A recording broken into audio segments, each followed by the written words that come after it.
शिव ओम शिव परात्परा शिव ओंकारा शिव तव शरणो ओम शिव परात्परा शिव ओंकारा शिव तव शरणं ओम शिव परात्परा शिव ओंकारा शिव तव शरणं हे शिव शंकर भवानी शंकर हे शिव शंकर भवानी शंकर उमा महेश्वर तव शरणो ओम शिव परात्परा शिव ओंकारा शिव तव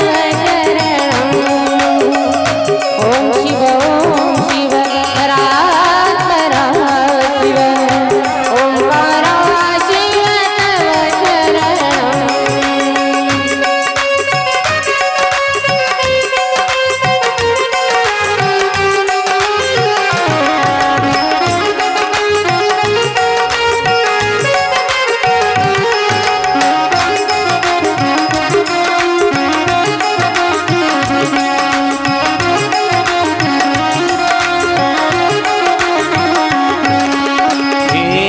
ऋषभध्वज हे धर्मध्वज हे ऋषभध्वज हे धर्मध्वज सांब सदा शिव तव शरणो ओम शिव परात्परा शिव ओंकारा शिव तव शरणं ओम शिव परात्परा शिव ओंकारा शिव तव शरणं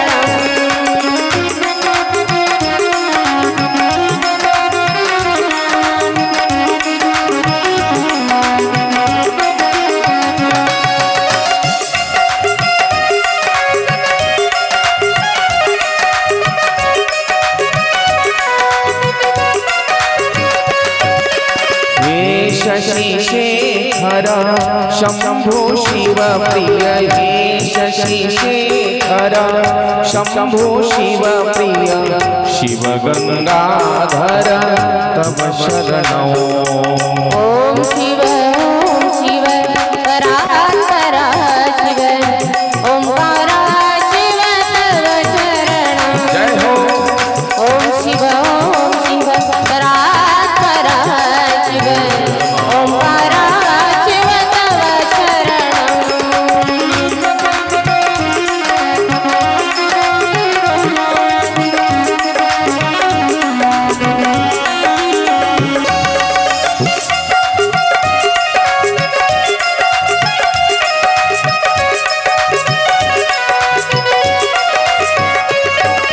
हे मृत्युंजय पशुपति शंकर हे मृत्युंजय पशुपति शंकर भुजंग भूषण तव शरणो ओम शिव परात्परा शिव ओंकारा शिव तव शरणं जय भोलेनाथ ओम शिव परात्परा शिव ओंकारा शिव तव शरणं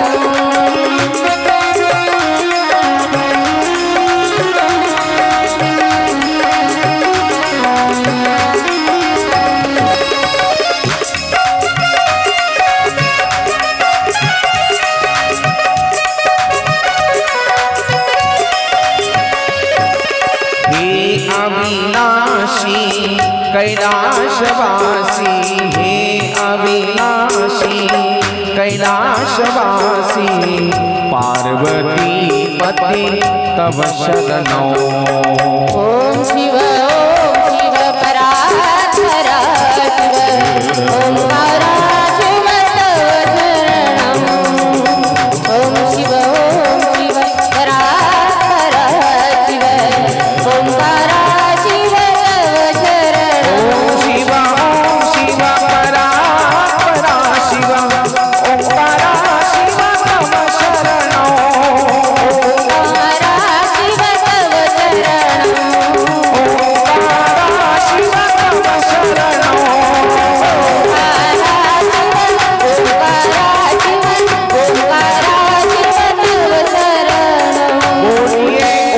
उमापति महादेव की नमः पार्वती पते शिव हर हर हर हर हर महादेव।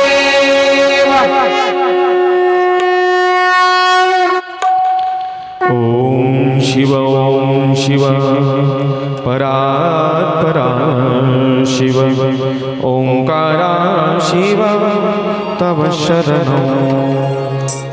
परम मंगलमय जीवाचं परम कल्याण करणारी, साधकाला भक्ताला भक्ती सुखामध्ये नाहू घालणारी अशी ही मंगलकारी कल्याणकारी शिव महापुराण कथा आहे।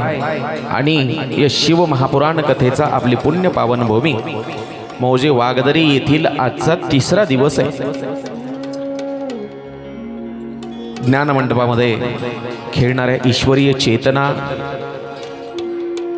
आणि कथेसाठी उपस्थित असलेले सर्व मायबाप श्रोते मंडळी, तुम्हा श्रोत्यांच्या चरणावर साष्टांग प्रणिपात करून कथेला सुरुवात करत आहे। गुरुजी आहेत, देवबाप्पा आहेत, ग्रामदैवत हनुमंतरायाच्या चरणी आणि भवानसिंग महाराजांच्या चरणी साष्टांग प्रणिपात करून कथेला सुरुवात। तत्पूर्वी एकदा गुरुजींना वंदन।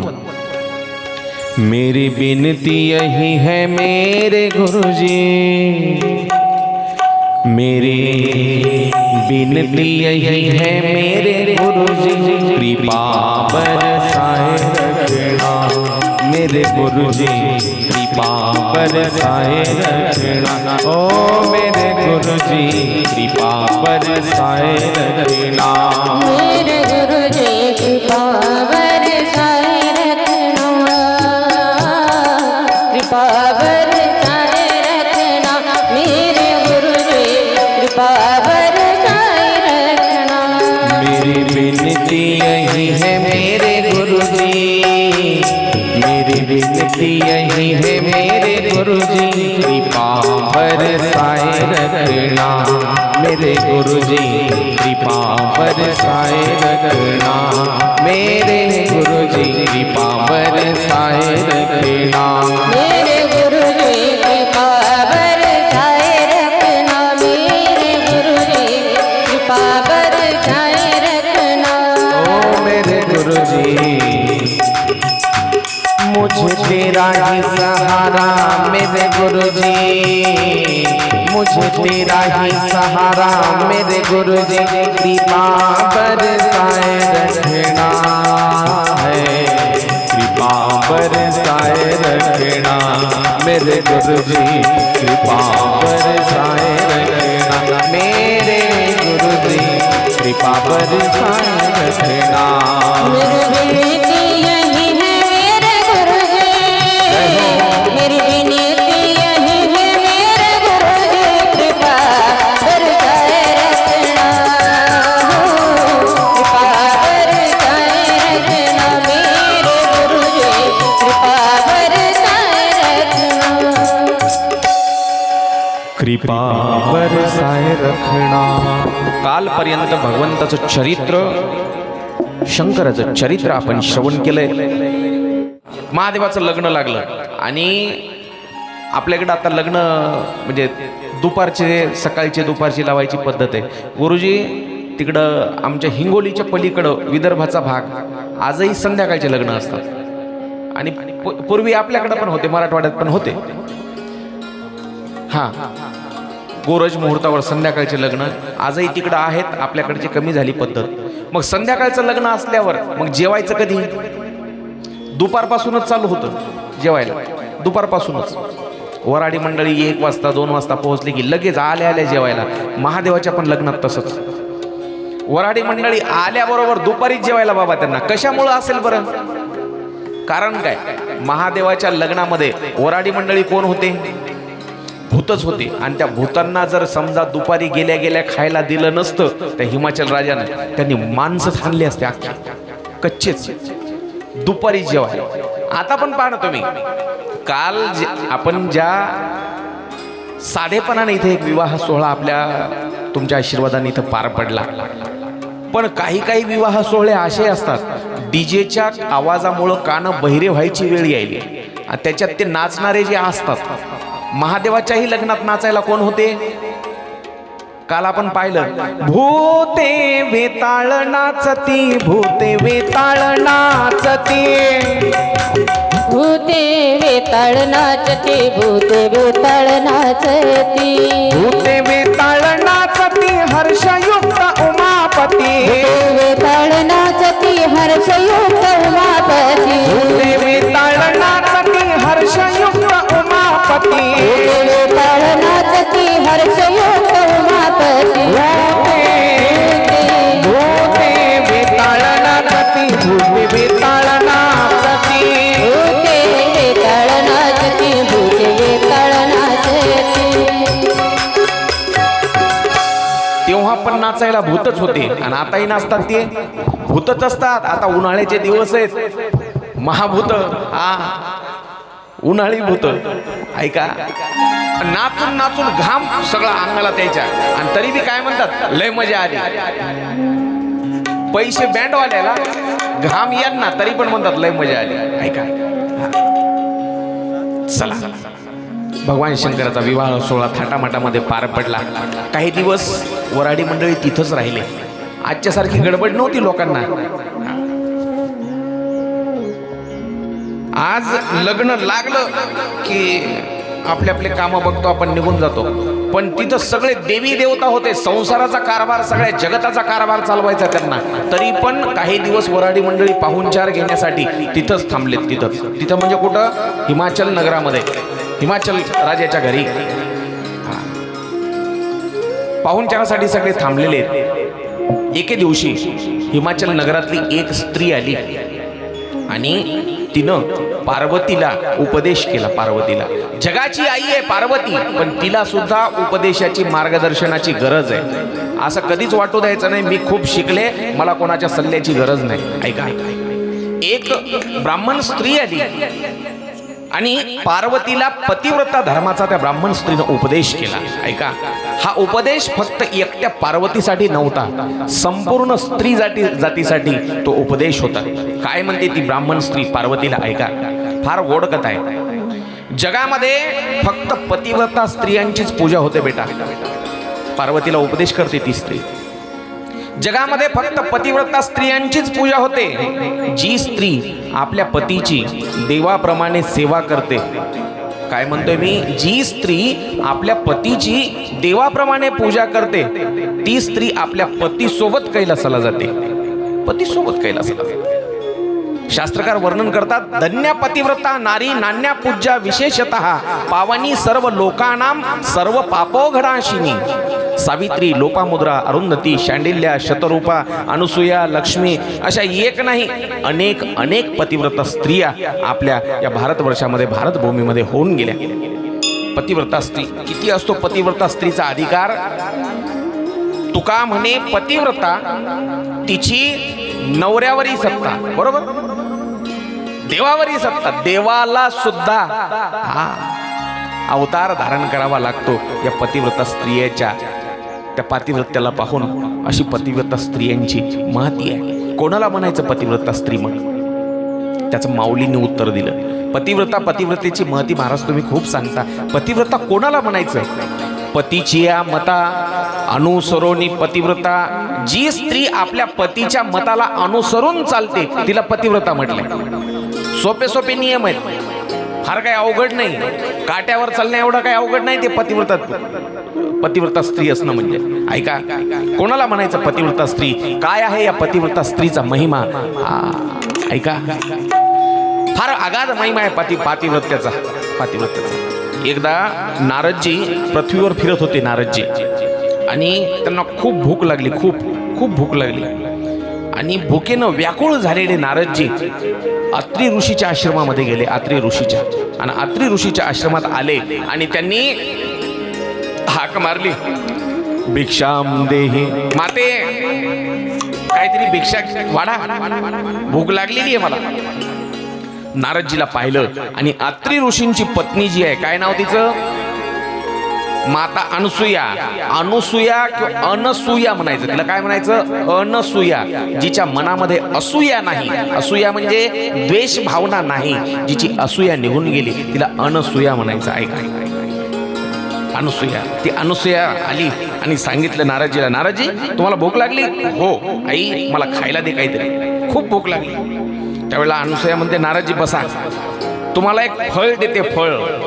ते फळ खा, तुमची तहान भूक पळूनच जाईल, पळून. अनुसूयेनं एक फळ दिलं, फळ. आणि ते दिव्य फळ खाल्ल्याच्या नंतर नारदाची भूकच गायब झाली. नारदाची भूक गायबच झाली एकाच फळानं. नारदाला आश्चर्य वाटलं, आई फक्त एकच फळ खाल्लं, एकच, तृप्त झालो, तृप्त, काहीच खायची इच्छा राहिली नाही. आई कशामुळं? हा कशाचा प्रभाव? याचा काय चमत्कार आहे हा? त्यावेळेला अनुसूया म्हणते, हा नारदजी हा पतिव्रता धर्माचा प्रभाव आहे, पतिव्रता धर्माचा. ऐका, पातिव्रतेच्या जोरावर मी जे हे तुम्हाला फळ दिलंय, या फळामुळं तुमची तहानभूक हरपून गेलेली आहे, विसर पडला तुम्हाला तहानभुकेचा. माते हा पतिव्रता धर्म म्हणजे काय ग? नारदानं विचारलं अनुसूयेला. ऐका माते, हा पतिव्रता धर्म म्हणजे काय, मला समजून सांग. त्यावेळेला अनुसूया म्हणते, लग्न झालेल्या प्रत्येक स्त्रीसाठी पतीचा शब्द म्हणजेच प्रमाण. काय म्हणतोय मी? लग्न झालेल्या स्त्रीसाठी आपल्या नवऱ्याचा शब्द म्हणजेच शास्त्राचा आदेश समजायचा. नवऱ्यानं आदेश दिला ना ते करायचं. तिथं शास्त्राचा विचार करायचा नाही, देवा ब्राह्मणांचा विचार करायचा नाही. नवऱ्याचा आदेश हाच देवाचा आदेश समजा. लग्न झालेल्या स्त्रीसाठी पतीच्या शब्दाच्या पुढे जायचं नाही. तिनं पतीवर खूप श्रद्धा ठेवणं, निष्ठा ठेवणं म्हणजेच पतिव्रता धर्म आहे. परपुरुषाचा स्वप्नात सुद्धा विचार ज्या स्त्रीच्या मनामध्ये येणार नाही ती स्त्री पतिव्रता. एवढी ज्या स्त्रीची निष्ठा आहे आपल्या पतीवर ती खरी पतिव्रता आहे. तो कमी पैसे कमावणारा असू द्या, श्रीमंत असो की गरीब असो, दिसायला कितीही वेडावाकडा कुरूप जरी असेल, पण माझा पती हाच माझ्यासाठी परमेश्वर आहे, ही भावना, ही निष्ठा ज्या बाईची असते तिला पतिव्रता असं म्हणायचं. अनुसूया मातेला पतिव्रता धर्म प्राप्त झालेला तिनं सांगितलं. खूप मोठी पतिव्रता होती अनुसूया. ऐका, मी माझ्या पतीवर खूप श्रद्धा ठेवते आणि पती वाचून दुसरा कोणीच माझ्यासाठी देव नाही, पतीशिवाय दुसरा देवच नाही, म्हणून मला तो पतिव्रता धर्म प्राप्त झालाय असं नारदाला अनुसूयेनं सांगितलं. आणि मग नारदजी पहिल्यांदा ऐकलं नारदानं पतिव्रतेविषयी आणि नारदाला आश्चर्य वाटलं, नवल वाटलं. नारदजी म्हणले, आई तुझ्यासारख्या पतिव्रता स्त्रीचा या जगामध्ये अजून प्रचार झाला पाहिजे, तुझ्यासारख्या पतिव्रता स्त्रिया अजून या जगामध्ये तयार झाल्या पाहिजे, म्हणून आजपासून मी तुझं चरित्र जगाला सांगेल. आजपर्यंत मी नारायण नारायण भजन करत फिरत होतो, पण आज त्याच्यासोबतच नारायणाच्या भजनासोबत मी तुझं चरित्र सुद्धा लोकांना सांगणार, तुझं सुद्धा भजन करणार. नारदजी सांगत सुटले जिकडं तिकडं, अनुसूयेसारखी पतिव्रता साऱ्या जगामध्ये नाही, अनुसूयेसारखी पतिव्रता साऱ्या जगामध्ये नाही. एके दिवशी नारद कैलासाच्या बाजूने जाऊ लागले आणि कैलासामध्ये महाराज हळदी कुंकवाचा कार्यक्रम होता. कशाचा? आज तक नाही तुमच्याकडं, सक्रात झाली की 15 दिवस तेच असते गावानं सगळं. आज या गल्लीला, उद्या त्या गल्लीला हळदी कुंकवाचा कार्यक्रम होता आणि सगळ्या देवांच्या बायका कैलासामध्ये जमा झाल्या होत्या. तिथं नारदानं सुरू केलं, अनुसूयेसारखी पतिव्रता साऱ्या जगामध्ये नाही. आवाज ऐकला बाबा लक्ष्मीबाईनं. लक्ष्मीबाई म्हणजे हा विष्णू पत्नी. तिनं ऐकला, तिनं विचार केला, नारद दररोज माझ्या नवऱ्याचं नाव घेत बोंबलत फिरते आणि आज कोण्या अनुसूयेचं भजन करायला? अनुसूयेसारखी पतिव्रता साऱ्या जगात नाही. तिनं बोलवलं, ओ शेंडीवाले बाबा इकडे या. म्हणले काय माते? म्हणले हे आजपर्यंत माझ्या मालकाचं नाव घेत फिरत होते तुम्ही, आज माझ्या नवऱ्याचं नाव सोडलं ना आज कोणा अनुसूयेच्या नावानं हाका मारायले, कुणाचं भजन करत आहात? त्यावेळेला नारदानं सांगितलं, अनुसूया मातेचं. अनुसूया तिचं भजन कशामुळे करता? तिच्यामध्ये काय विशेष आहे? त्यावेळेला नारदानं सांगितलं, ती एक महान पतिव्रता आहे, महान पतिव्रता. ऐका किती महान, तुमच्या तिघीपेक्षाही महान. 3 देव आहेत, ब्रह्मा विष्णू महेश, आणि तिघांच्या बायका आहेत, तुमच्या तिघीपेक्षाही महान. मला एक सांगा, एका बाई पुढं दुसऱ्या बाईचा मोठेपणा केला सहन होते का? प्रामाणिक आहेत तुम्ही, नाही म्हणून सांगितलं. एकी पुढं दुसरीचा मोठेपणा केला सहनच होणार नाही. नारदाचं बोलणं ऐकल्यावर त्या 3ही देवाच्या बायकाला टेन्शन मध्ये झाल्या, टेन्शन आलं. आमच्यापेक्षा कोणीतरी मोठं आहे ही गोष्टच त्यांना सहन होत नाही. हा बायकांचा एक मूळ स्वभावच आहे. स्वभाव ऐका, त्या तिघींनी काय केलं, आपल्या आपल्या नवऱ्यांना सांगितलं जा आणि त्या अनसूयेची परीक्षा घ्या. खरंच ती एवढी मोठी महान पतिव्रता आहे का? तिघींच्या नवऱ्यांना ब्रह्मा विष्णू ते बिचारे नका नको म्हणत होते, कशाला जाऊ दे ना, असेल तिची ती पतिव्रता, तू तुझं वाग बाबा कसं वागायचं ते. पण बायकोच्या हट्टापुढं गुरुजी कोणाचं काही चाललंय नाही, कुणाचंच काही चाललं नाही. बाल हट्ट, स्त्री हट्ट, राज हट्ट, कुणाचं काही चालत नाही. हा, स्त्री हट्टामुळे तीनही देव निघाले. आणि काय करायचं आता, कशी परीक्षा घ्यायची? तीनही देवांनी ब्रह्मा विष्णू महेशांनी संन्याशाचा वेश धारण केला, संन्याशाचा, आणि अनसूया मातेच्या दारामध्ये आले. अनसूया मातेच्या अत्री ऋषीचा आश्रम, अत्री ऋषी घरी नाही आहेत, बाहेर गेलेले आहेत. अनसूया माता एकटीच आहे आश्रमामध्ये. आणि त्या तिघा देवांनी संन्याशाच्या वेशामध्ये आलेल्या त्यांनी आवाज दिला, भिक्षाम देही माते, भिक्षा घेऊन ये. त्यावेळेला अनसूया मातेनं आवाज ऐकला आणि आश्रमातून ती दारात बाहेर आली. फळं आणली तिनं भिक्षा देण्यासाठी साधूंना. अनसूया माता म्हणते, महाराज ही घ्या भिक्षा. पण संन्यासी काय म्हणतायत, आई आम्हाला ही भिक्षा नाही चालणार, ही भिक्षा नाही पाहिजे. मग अनसूया म्हणली, कोणती भिक्षा देऊ बाबा तुम्हाला? संन्यासी म्हणतात, आम्हाला नग्न भिक्षा दे. काय म्हणते? नग्न भिक्षा दे. शब्द ऐकले आणि डोळे भरून आले, डोळ्यात पाणी झालं अनसूयेच्या डोळ्यात पाणी. एक पतिव्रता स्त्री आहे आणि तिला हे साधू नग्न भिक्षेची मागणी करतात. अनसूयेनं विचार केला त्यावेळेला, रडते अनसूया आणि मनात विचार केला तिनं, ऐका, ज्या अर्थी हे मला नग्न भिक्षा दे म्हणतात त्या अर्थी हे कोणी सर्वसामान्य साधू नाही आहेत, हे सर्वसामान्य नाही आहेत, हे साक्षात तिघ जण आहेत. म्हणजे हे तीन देवच आहेत, तीन देवच आहेत. ब्रह्मा विष्णू महेश. अनसूयेनं ओळखलं आणि सांगितलं, बाबा ठीक आहे, देते मी तुम्हाला भिक्षा, काही क्षण इथंच थांबा. आतमध्ये गेली, मी आता जाते आणि भिक्षा घेऊन येते. आतमध्ये आश्रमामध्ये खोलीमध्ये गेलेली आहे आणि खोलीत घरात गेलेली आणि पतीचं जे कमंडलू होतं हातामधली जी पाण्याची झारी असते त्या कमंडलू मधलं पाणी घेतलं हातामध्ये तळहातावर. ऐका, पतीवरची निष्ठा काय असते आणि पतीवरच्या निष्ठेनं काय होऊ शकतं त्याचं प्रत्यक्ष प्रमाण आहे अनसूयेचं चरित्र. पतिव्रता कोणाला म्हणायचं आणि का म्हणायचं? तिने कमंडलू मधलं हातात पाणी घेतलं आणि पतीचं स्मरण केलं, मालक माझी लाज राखा, मी हे तुमच्या हातामध्ये पाणी जे घेतले तुमच्या जारीतलं आणि तुमचं स्मरण करते, तुमच्या भरोशावर एवढं पाऊल उचलायला निघालेली आहे.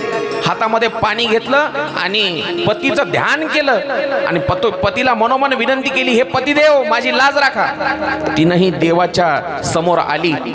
बाहेर जे दारात उभे होते संन्यासी आणि त्यांच्या अंगावर पाणी टाकल्याबरोबर लहान लहान बाळ झालेत, लहान लहान बाळ.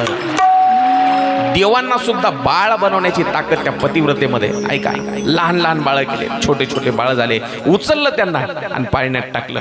ऐका, आता त्यांनी भिक्षा मागितली होती. कोणती भिक्षा? नग्न भिक्षा. ऐका, तिनं घेतलं, एकेका बाळाला दूध पाजलं तिनं. ऐका, दूध पाजलं. आता मला सांगा, तुम्ही म्हणाल ती भिक्षा पूर्ण केली तिनं. त्यांनी जी भिक्षा मागितली होती, कोणती भिक्षा? नग्न. नग्न या शब्दाचे दोन अर्थ आहेत. एक, नग्न शब्दाचा पहिला अर्थ म्हणजे विवस्त्र, विवस्त्र, आणि दुसरा जो अर्थ आहे तो दुसरा अर्थ म्हणजे नग्न, ज्याला अग्नीने स्पर्श केला नाही असा. आईचं जे दूध आहे त्याला अग्नीनं स्पर्श केलेला आहे का? नाही, ते पूर्ण अन्न आहे, अग्नीनं स्पर्श न केलेलं. ते दूध पाजलं त्याला आणि त्यांच्या भिक्षेची मागणी पूर्ण केली.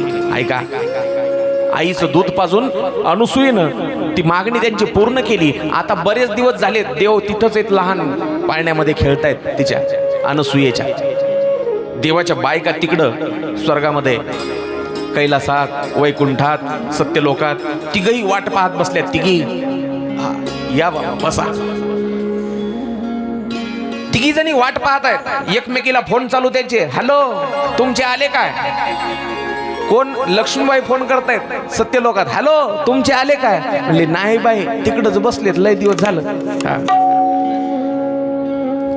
सावित्री जी आहे ब्रह्मदेवाची सावित्री, ती काय म्हणती, माय माझ्याला तर 4 तोंड आहेत, कुठं रस्ता चुकत आहे की ब्रह्मदेवाची. हा. एक म्हणती माझं तर लयच भोळ आहे. हा, जिथं जाईल तिथं ध्यान लावून बसते. हे भोळा बाबा जिथं गेला तिथं ध्यान लावून बसते. हा, आमचे आले नाही, आमचे आले नाही, आमचे आले नाही. एका दिवशी 3 जणी एका जागी भेटल्यात, 3 जणी. हा, ऐका. तेव्हा नारदजी आले तिथे, नारदजी. आणि नारदजी काय म्हणतात, भारत नारी की शक्ति महान महान महान जिससे हार गए भगवान. भारत नारी की शक्ति महान, नारी की शक्ति महान जिससे हार गए भगवान. देव सुद्धा हारलाय. लक्ष्मी म्हणली, हे बघा म्हण, ज्यानं पेटविलंय काय ते आलं. कोण पेटविल तर नारदानच. ज्यानं पेटविले ते आलं म्हणले, बोलवा त्याला, बोलवा. ओ शेंडीवाले बाबा इकडे या. म्हणले काय माते, आमचे गेले तर आलेच नाही परत. लक्ष्मी म्हणते. नारदजी म्हणले येणारच नाही ते, येणारच नाही. म्हणजे घाबरून टाकलं नारदानं, येणारच नाही ते. म्हणजे कस काय येणार नाहीत, म्हणजे काय ते विचारू नका. नारदजी येते म्हणजे काय ते विचारू नका. म्हणजे तिनं काय केलं काय, कोण त्या अनसूयेनं तिनं काय केलं काय, आता काय करायचं राहिले. नारद काय म्हणले, आता काय करायचं राहिले. नारदजी असं कोड्यात सांगू नका, असं काहीतरी सविस्तर सांगा, सविस्तर सांगा. नारद म्हणले, संत महापुरुष आहे मी. संत महापुरुष अशा असल्या गोष्टीची चर्चा करत नाही. छे छे छे छे. खूप घाबरल्या त्या 3 जणी. काय झालं की आमच्या नवऱ्याचं. हा, लक्ष्मी म्हणते, नारदजी ते आम्हाला ओळखतील का हो गेल्यावर. आम्ही जातो पण ते आम्हाला ओळखतील का. हा, नारद म्हणतात शक्यता कमी आहे, शक्यता कमी आहे. 3 जणी म्हणतात त्या, बरं आम्हाला तरी ते ओळखू येतील की नाही. नारदजी म्हणतात तेही सांगू शकत नाही, तेही नाही सांगू शकत. हा, पुन्हा त्या 3 म्हणतात, नारदजी तुम्ही काहीतरी मदत करा की. छे छे छे छे, साधू संत असल्या भानगडीमध्ये पडत नाहीत. हा, नारदजी निदान कमीत कमी तिच्या घरचा रस्ता तरी सांगा, रस्ता तरी. छे छे छे, नारायण नारायण निघाले नारदजी. अवघड झालं म्हणजे, अवघड झालं. नारदांनी काहीच कसलीच मदत करायची नाही ठरवलं आणि नारदजी निघून गेले. आता जायचं आणि घेऊन यायचं आपल्या आपल्या नवऱ्याला. 3 जणीनं ठरवलं आणि आपल्या आपल्या नवऱ्याला आणण्यासाठी अत्री ऋषीच्या आश्रमाकडं, अनसूयेच्या आश्रमाकडं त्या 3 निघाल्यात. आणि आश्रमात आल्याच्या नंतर आवाज दिला त्यांनी, अगं अनसूये. देवांच्या बायका म्हणल्यावर काय त्यांचा दरारा कमी असणार आहे. अगं अनसूये, आमचे पती आम्हाला परत दे. अनसूया म्हणली, कोणते पती तुमचे. आणि खरंच तिला काही माहितच नाही ना, कोणते पती तुमचे. ते साधूच्या संन्याशाच्या वेशात आलेले. ते होय, बघ बघ, बरं बरं बरं, आहेत आहेत, घेऊन जा घेऊन जा. ते आहेत तुमचे पती, घेऊन जा. कुठे आहेत. पाळण्यात आहेत. पाळण्यात म्हणल्यावर नवल वाटलं त्याला, नवल. आमचे नवरे पाळण्यात बसतील तरी का. पाळण्यात आहेत म्हणल्यावर त्या पाहिलं त्यांनी. पाळण्याच्या जवळ आल्या. 2 जणांनी पांघरून घेतलेलं होतं तोंडावर आणि एकाचं तोंड उघडं होतं. लक्ष्मी आली जवळ. लक्ष्मीला वाटलं हे आपलंच आहे काय की. इथं होऊन लहान होऊन पडले बरं का तुम्ही. इथं येऊन लहान होऊन पडले. चला वैकुंठात दाखवतेस तुम्हाला. कोण म्हणते. लक्ष्मी. कोणाला. बायकांचं हे जोरात बोलणं तेव्हापासून आहे. कोणी असू द्या, तुम्ही असो, आमदार असो, खासदार असो, गुत्तेदार असो, महाराज असो,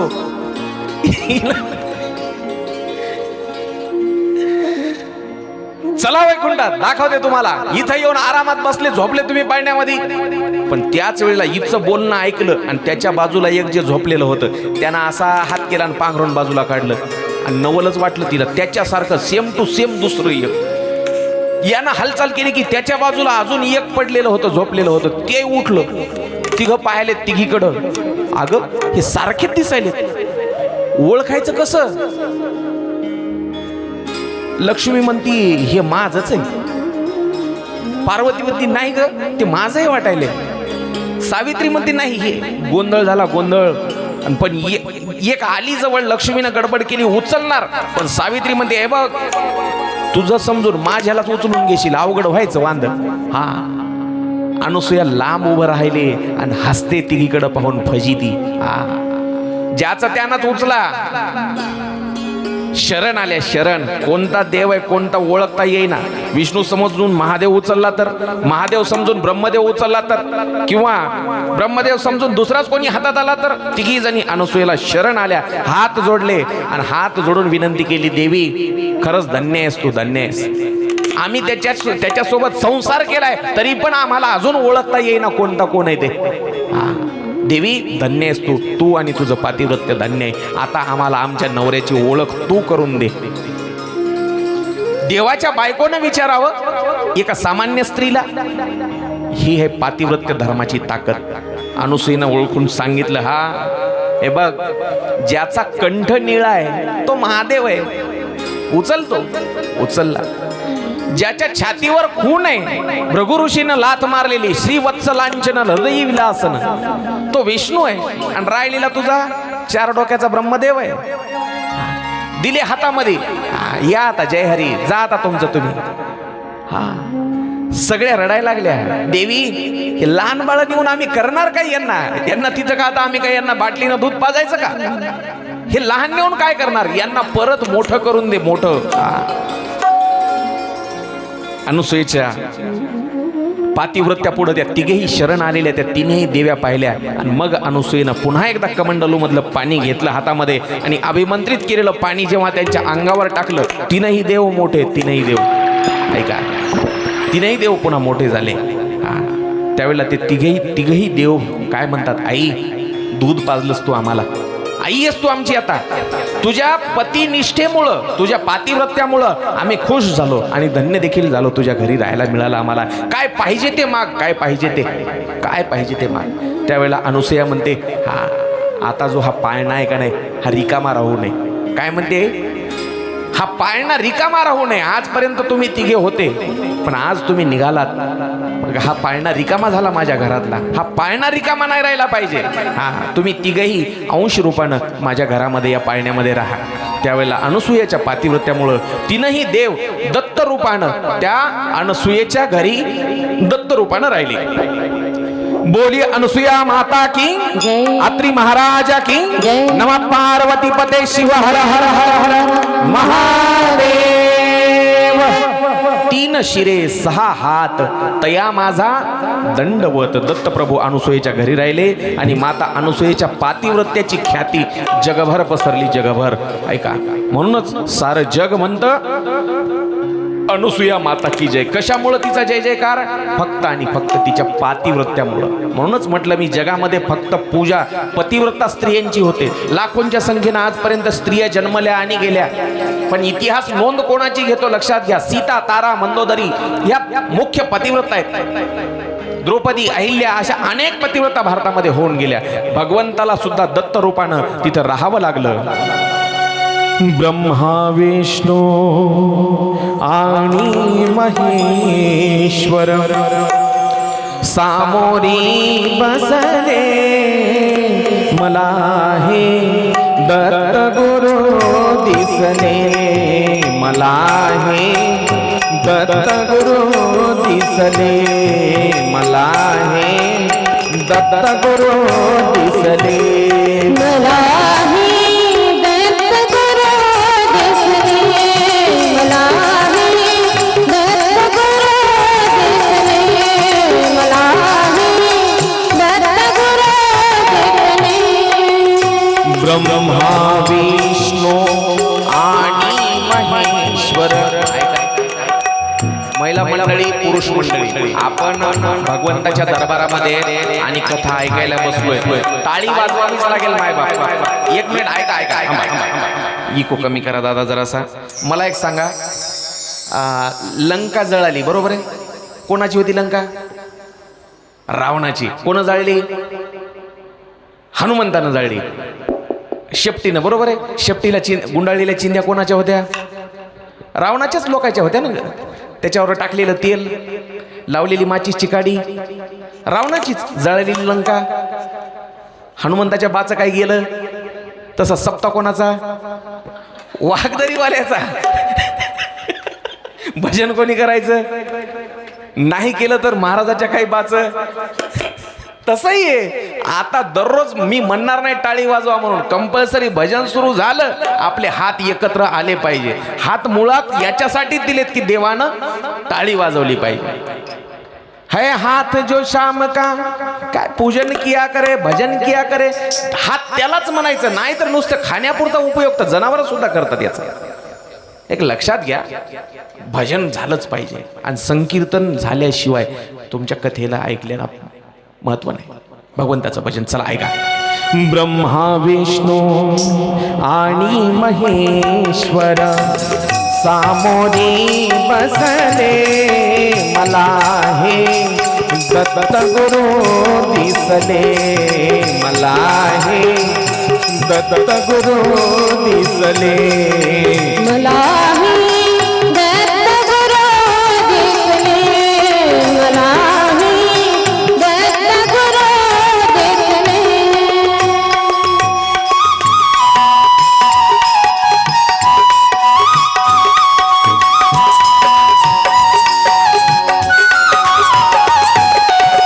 चरण शुभंकर फिरता तुमचे, चरण शुभंकर फिरता तुमचे, मंदिर बनले उभ्या घराचे, मंदिर बनले उभ्या घराचे, घुमटा मधोनी हृदय पाखरो, घुमटा मधोनी हृदय पाखरो, स्वानंदे फिरले, मला हे दत्त गुरु दिसले, मला हे दत्त गुरु दिसले, मला हे दत्त गुरु दिसले, मला हे दत्त गुरु दिसले, मला हे दत्त गुरु दिसले, मला हे दत्त गुरु दिसले. तुम्ही जगेली सारी किमया, कृतार्थ झाली माझी काया,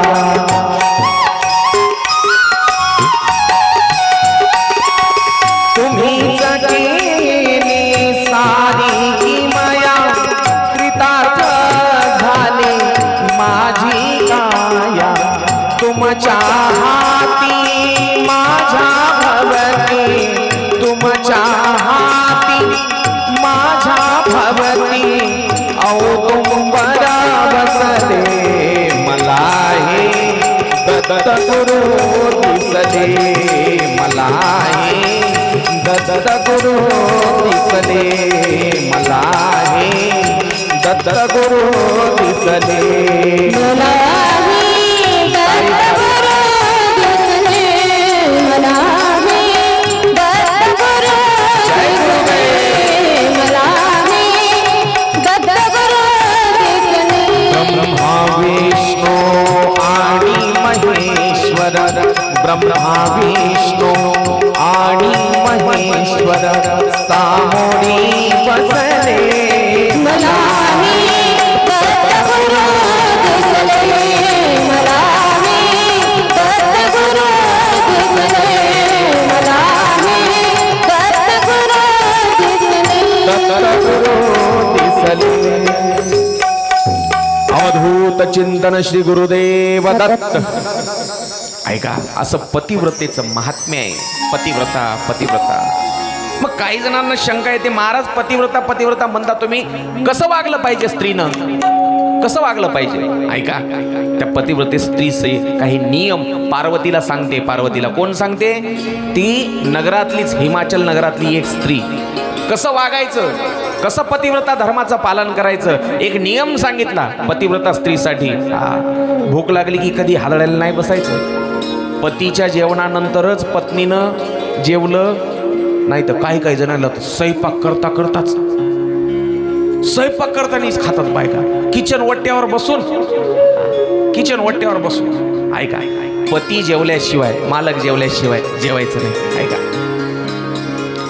आणि जेवण झालं की काही काही जण लगेच डुकली येते, लगेच.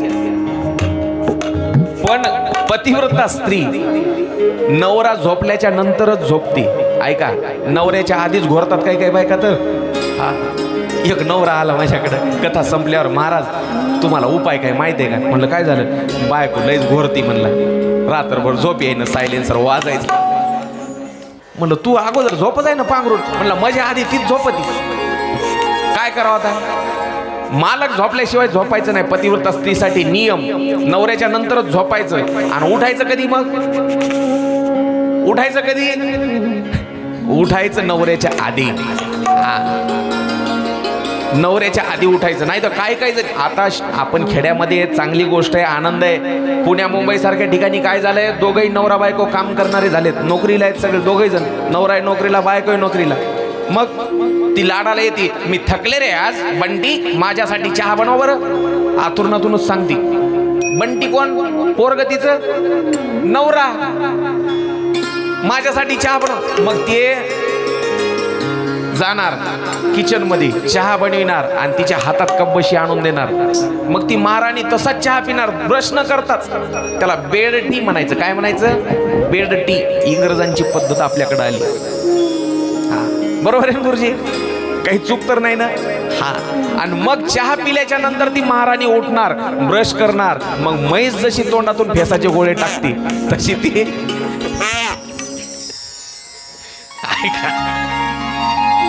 हे असं पतिव्रता स्त्रियांसाठी नियम सांगितला. नवरा झोपल्याच्या नंतर झोपायचं आणि उठायच्या अगोदर उठायचं. ऐका, पतीच्या समोर नेहमी साज शृंगार करून राहायचं. नवऱ्याच्या समोर नेहमी शृंगार करून राहायचं. पण जेव्हा तो घरी नाही, जेव्हा तो घरामध्ये नाही, कोण? मालक, त्यावेळेला मात्र शृंगार करायची गरज नाही. तेव्हा शृंगार करायची गरज नाही. एक अजून नियम सांगितला, नवऱ्याला कधी नाव घेऊन हाक मारायची नाही. हा, सांगितलं मी आजकाल. एक पुण्याला माग कथा होती, याला मुंबईला भिवंडीला. तिथे गेलो आणि गेल्याच्या नंतर ते म्हणला, महाराज कथा संपल्यावर माझ्या घरी चहा घ्यायला चला. फ्लॅट सिस्टीम, 20व्या मजल्यावर घर. गेल्यावर मी बसलो हॉलमध्ये आणि त्यानं किचनमध्ये जाऊन सांगितलं काय की महाराज आलेत आणि चहा घेण्यासाठी, चहा बनव. आणि मग हॉलमध्ये गप्पा मारत बसलो बैठकीमध्ये.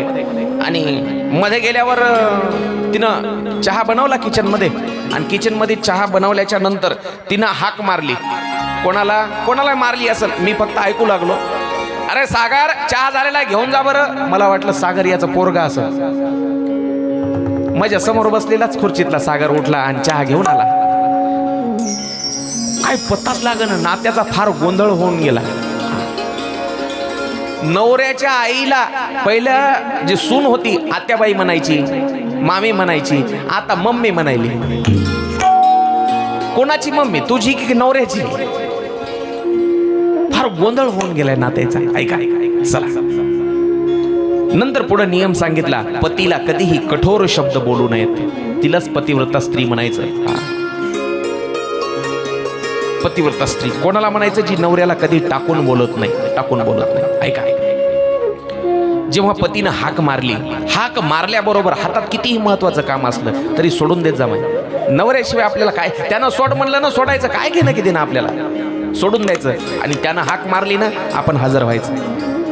चला, दारात उभं राहून कोणासोबतही गप्पा मारायच्या नाही किंवा दुसऱ्यांच्या घरी जास्त वेळ जाऊन बसायचं नाही. काय काय बायाचा छंदच असते ती, घरचं काम आपलं कसं तरी करायचं बस आणि निघाली दुसऱ्याच्या घरी.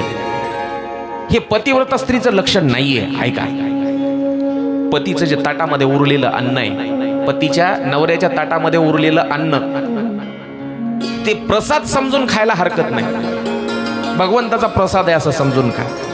नवऱ्याच्या आज्ञेशिवाय कोणताही उपास किंवा कोणतंही व्रत करायचं नाही. काही काय महिला म्हणलेला लय नाद, ते नको म्हणू लागले उपास धरायला, मात्र मीच धरला. धरण मर. बरोबर? नवरा नको म्हणते, बाई तुला तब्येतीला सहन होत नाही, उद्या पुन्हा हातपाय थरथर कापू लागले, अशक्तपणा आला की पुन्हा मला दवाखान्यात न्यावं लागणार, नको धरू उपास.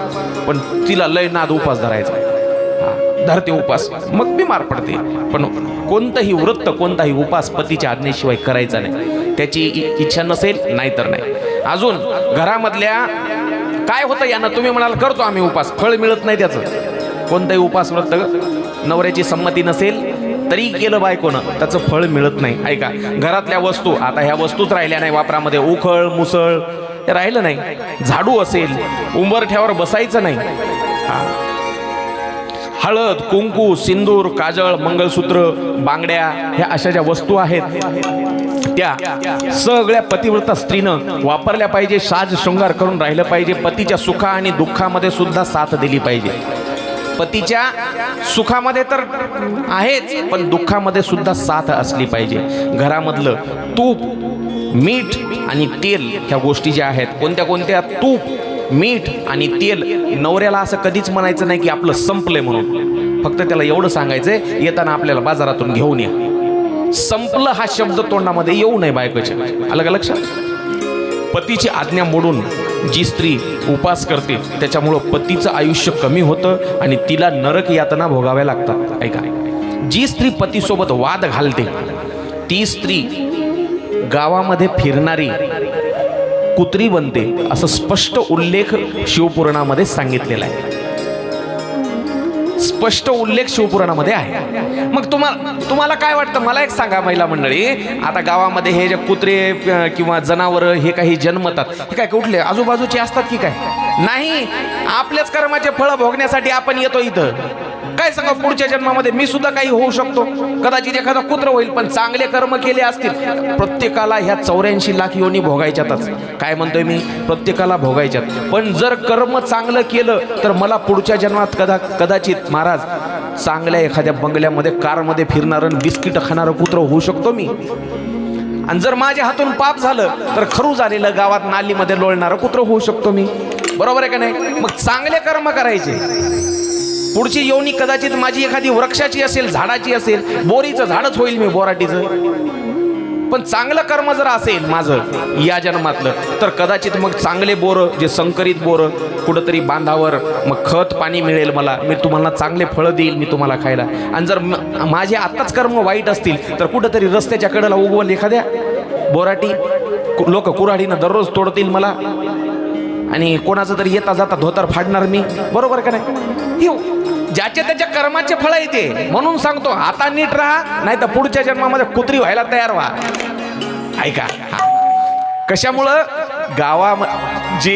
जी स्त्री, जी बायको आपल्या नवऱ्यासोबत वाद घालते, नवऱ्याला एकेरी भाषेमध्ये बोलते, टाकून बोलते, नाव घेऊन बोलते, गावामध्ये फिरणारे श्वान म्हणजे कुत्री बनावं लागतं. ऐका, नवऱ्यापेक्षा उंच आसनावर बसायचं नाही. नवरा जर समजा खाली जमिनीवर बसलाय, आपण खुर्ची टाकून बसायचं नाही.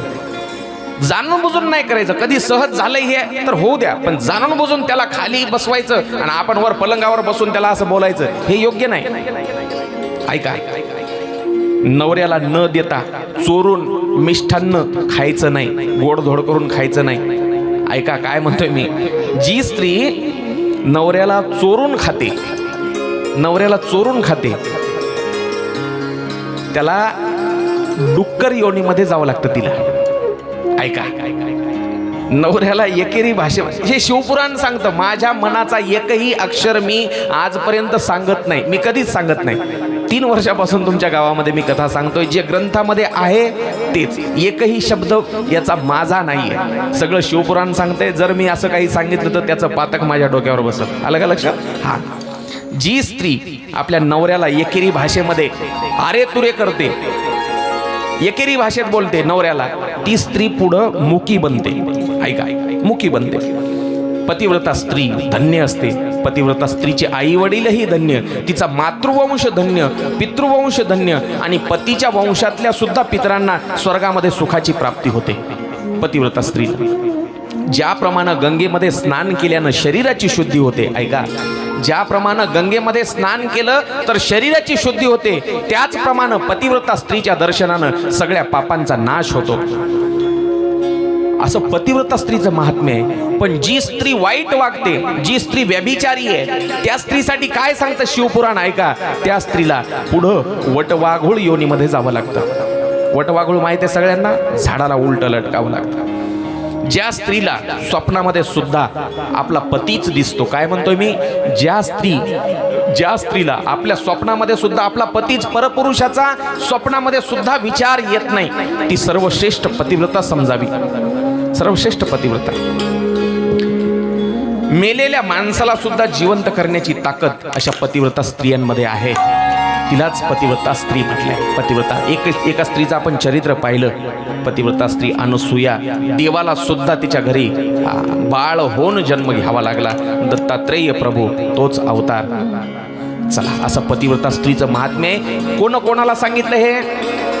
मधुकर महाराजांनी वागदरीतल्या लोकांना नाही, पार्वतीला उपदेश केलाय. हिमाचल नगरातल्या एका ब्राह्मण स्त्रीनं पार्वतीला उपदेश केलाय. पण निमित्त पार्वती आहे. हा उपदेश फक्त पार्वतीसाठी नाही माय बाप, हा उपदेश तुमच्या आमच्यासाठी आहे. शिवमहापुराणाचं कामाचंही आहे. तुमचं आमचं जीवन सुंदर बनवण्यासाठी शिवपुराण आहे. कोणतंही शास्त्र ऐकून सोडून देण्यासाठी नाहीये. मी नेहमी सांगतो, भागवत ऐका, रामायण ऐका, शिवपुराण ऐका, काहीही ऐका, हे शास्त्र फक्त ऐकून सोडून देण्यासाठी नाहीयेत. हे तुमचं आमचं जीवन सुंदर बनवण्यासाठी आहे. जीवनाला एक वेगळी दिशा मिळते ह्या गोष्टी ऐकल्याच्या नंतर. चला ऐका, आपल्याला आता पुढची कथा ऐकायची आहे. एकदा गोड भजन करू. उभं राहून करणार का सगळे? नक्की. यादव महाराज या मग, ऐका. चला. कब हो ना चुके तेरा काम रे. लवकर उभं राहायचं, लवकर. हा, तुम्ही बी उभं राहा, लवकर उभं राहायचं. हा, फाटल शर्ट फाटल. उद्याचा आहेर घ्यावा लागेल. आपले गोल रिंगण करायचे. महिला मंडळी, ताई, सर्वांनी उभं राहायचं, भजनाचा आनंद घ्यायचा. एका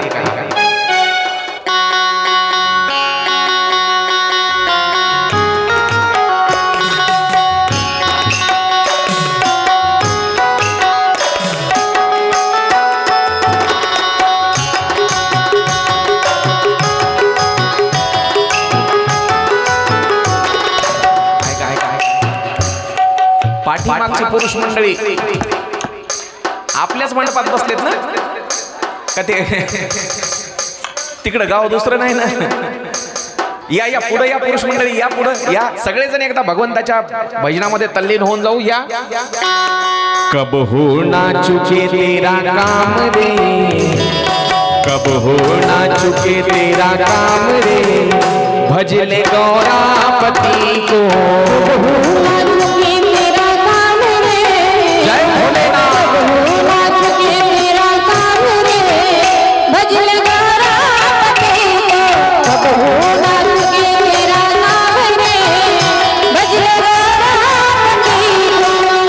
गौरापति को भजले गौरापति को, गौरापति को भजले गौरापति को, गौरापति को भजले गौरापति को, गौरापति को भजले गौरापति को. कब हो ना चुके तेरा काम रे, कब हो ना चुके तेरा काम रे, जय हो भजले गौरापति को.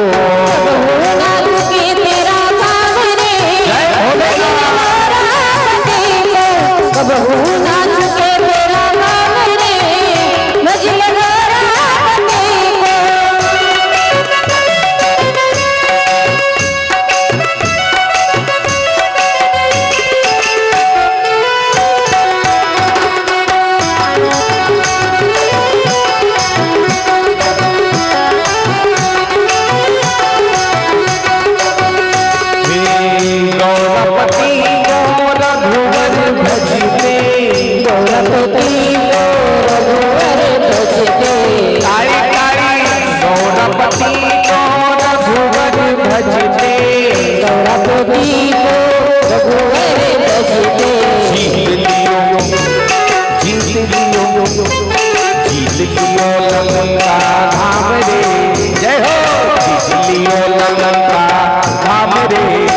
भजले गौरापति को.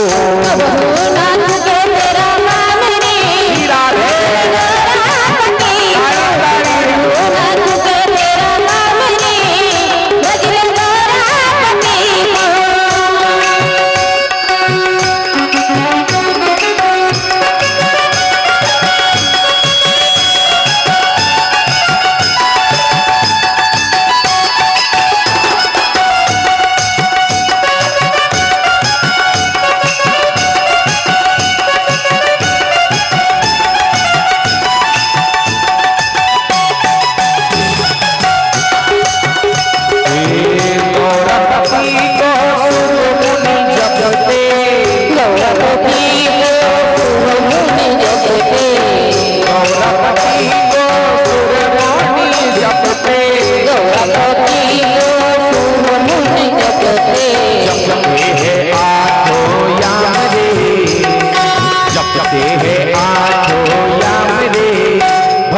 गोरा पति को कबहू न झुके तेरा भाव रे भजल गोरा पति को कबहू न झुके तेरा भाव रे भजल गोरा पति को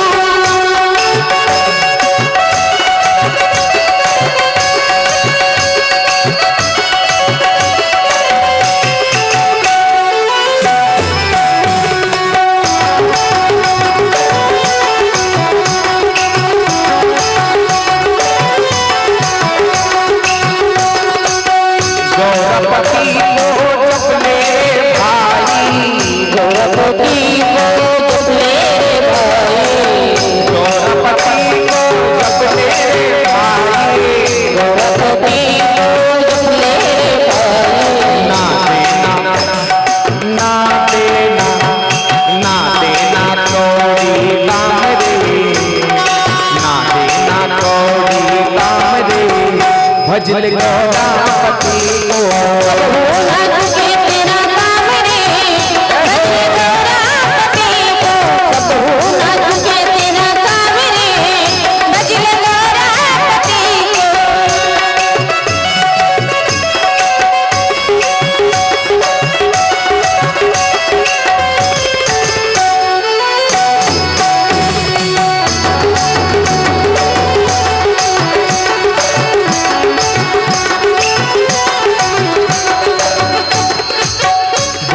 उमापति महादेव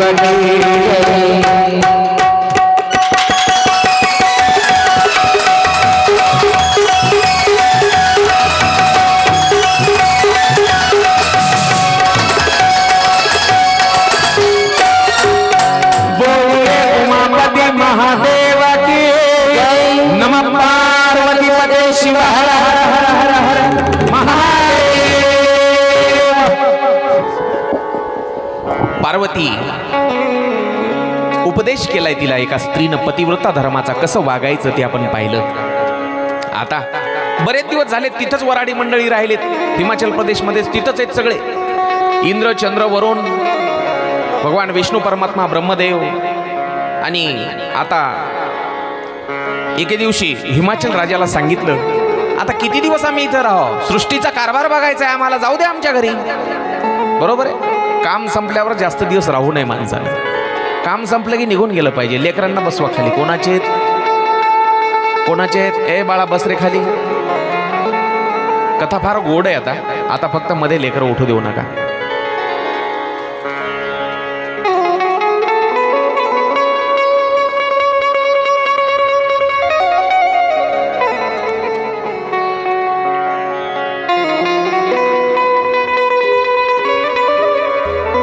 ऐका, सगळ्या देवांनी सांगितलं हिमाचल राजा महाराज बस झाला पाहुणचार, आता जाऊ द्या आम्हाला घरी.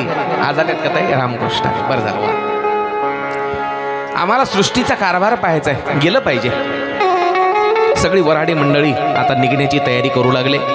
हिमालय आणि मैना राणी म्हणजे पार्वतीची आई आणि वडील खूप दुःखी झाले. आजपर्यंत लाडामध्ये वाढवलेली मुलगी पार्वती आता नांदायला निघणार आहे. हिमालयानं संपूर्ण नगरामध्ये दौंडी दिली.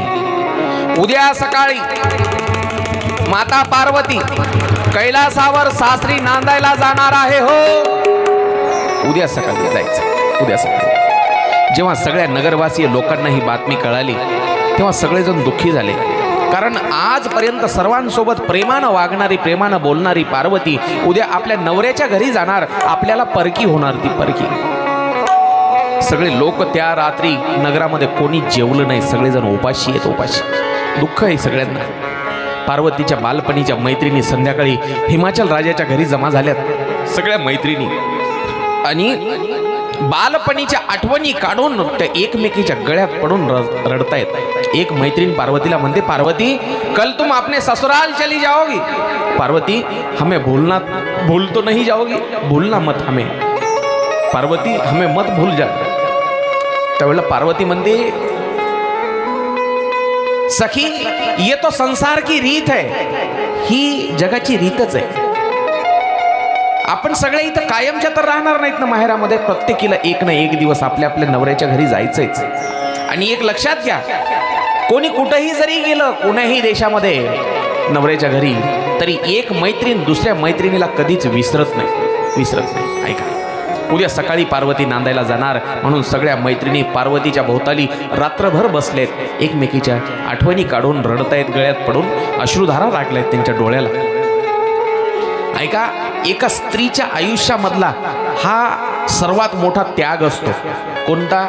आपल्या जन्मदात्या बापाचं घर सोडून एका अनोळखी व्यक्तीच्या आयुष्यामध्ये जाणं, नवऱ्याच्या घरी जाणं, ज्याला आजपर्यंत आयुष्यामध्ये कधीच पाहिलं नाही. एकाएकी आयुष्यामध्ये तो येतो, पसंत आहे म्हणलं की झालं, उद्या त्याच्या नावाचं बाशिंग कपाळावर बांधायचं आणि एकाएकी त्याच्या हातामध्ये हात द्यायचा बापानं आणि त्याच्यासोबत निघून जायचं.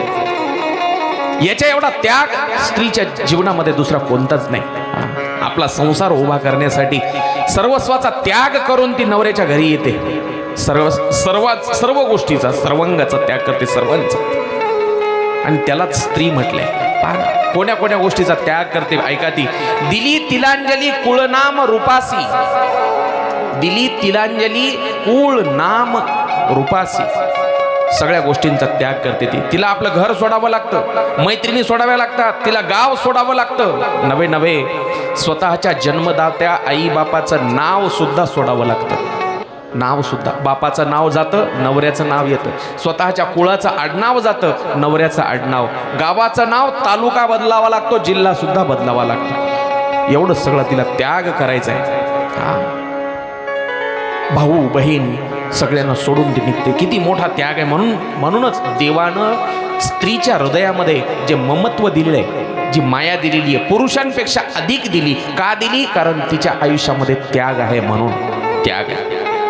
जी माया स्त्रियांकडं आहे ती माया पुरुषांच्या हृदयामध्ये नाही आहे. कारण हेच तिला त्याग करायचा आहे. अत्यंत लक्षपूर्वक आहे. का पार्वतीची विदाई आहे. विदाईच म्हणतात ना, वाट लावायचा कार्यक्रम म्हणजे विदाई. दुसरा दिवस उजाडला.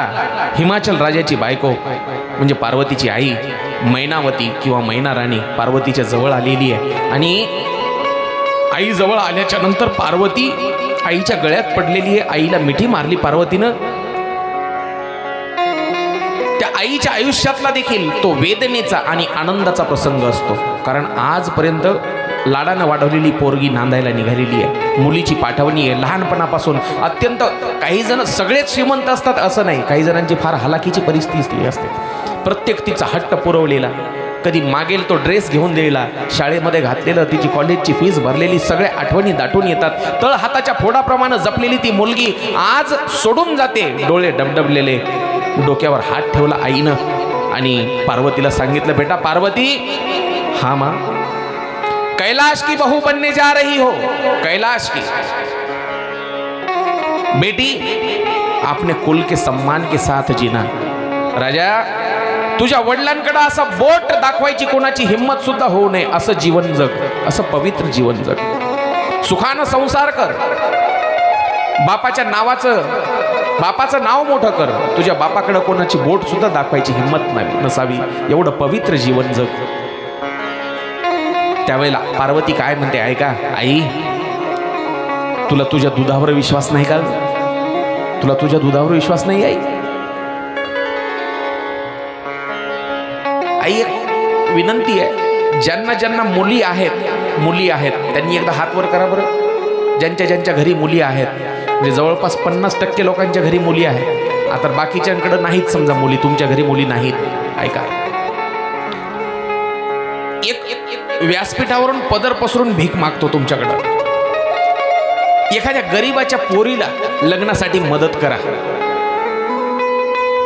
तिला काही लग्नामध्ये मंडपाचा खर्च असेल किंवा कपड्याला त्याचा असेल, भांड्याचा वगैरे असेल, एखादा खर्च तुम्ही एखाद्या गरीबाला मदत करा आणि त्या पोरीचं कन्यादान करून पहा.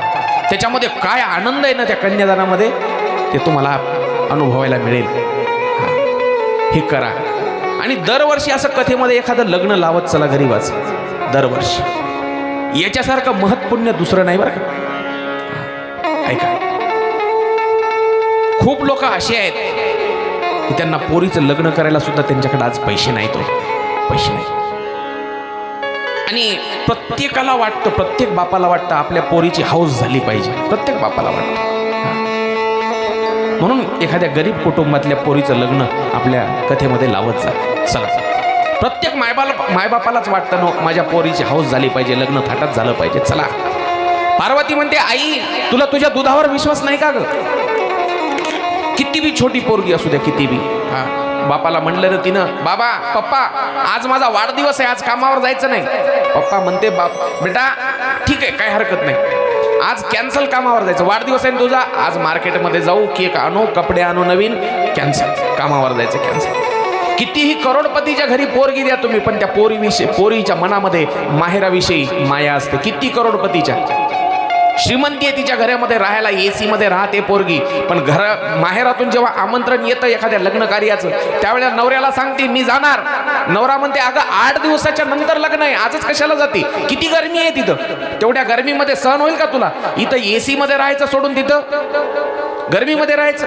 ती म्हणते नवऱ्याला तुमच्या AC की IC की तैसी, मी जाणार, माझा बाप वाट पाहतोय, बाप. आणि एक लक्षात घ्या माय बाप, जगामध्ये कोणीच कोणाची वाट पाहत नाही तेवढी जेवढा एक बाप आपल्या पोरीची वाट पाहतो. एक बाप पोरीची जेवढी वाट पाहतो जगामध्ये कोणीच कोणाची वाट पाहत नाही. का वाट पाहतो बाप? कारण त्या पोरीमध्ये त्या बापाला आपली आई दिसते. जेव्हा पोरगी घरी येते आणि जवळ बसून बापाला जेवायला वाढते, त्या बापाला वाटतं माझी माय मला जेवू घालते. म्हणून जगामध्ये बापा एवढी वाट एका पोरीची कोणीच पाहत नाही, कोणीच पाहत नाही. चला, सगळा हिमाचल प्रदेश एकत्र आलेला आहे. पार्वतीच्या आईच्या गळ्यात पडून पार्वती रडते, दोघी रडत आहेत. ऐका आई ऐका, श्रीमंताच्या घरचं लग्न म्हणजे लग्न आणि गरीबाचं लग्न नाही का हो? गरीबाच्या घरामध्ये तर फार आक्रोश असतो. ती गरिबी नादायला निघालेली ती पोरगी, छोटा भाऊ पळत येते, दिदे खूप त्रास दिला ग तुला, खूप त्रास दिला. पण ती दिदी आता सांगते समजून, आता भांडण करू नको रे कोणासोबत, आता सांभाळायला मी नाही, आई बाबाला त्रास देऊ नको, आता सांगण्यासाठी मी नाहीस, ताई माफ कर ग मला. आणि आई बापाला सुद्धा ती पोरगी समजून सांगते. ज्या पोरीला बोलायला शिकवलं ज्या मायबापानं, त्याच मायबापाला आता पोरगी समजावून सांगते, आई बाबाची काळजी घे बरं, आणि बाबा तुम्ही सुद्धा सांभाळून राहत जा.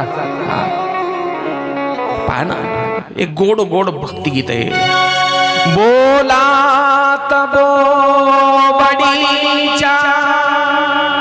संगीत जागविले,